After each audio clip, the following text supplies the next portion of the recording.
এই সুজন, শিরিন, কেমন আছো তুমি? আমি ভালো আছি রে ভাই। আব্বা এখন কেমন আছে এটা কো। আমিও ভালো আছি রে বাবা। আব্বা তুমি সত্যি সত্যি ভালো আছো? তুই সুস্থ আছো বা?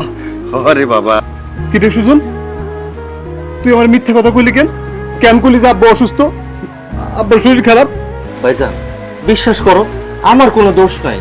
আব্বাই তো তোমারে ফোন দিয়া কইতে কইলো যে আব্বা অসুস্থ। আব্বা তুমি ওরে কেন কইতে কইলা তুমি অসুস্থ? বাবা রে, 5টা বছর ধরে তুই বিদেশে আছিস, তোর জন্য সারাক্ষণ মনটা আনসান করে।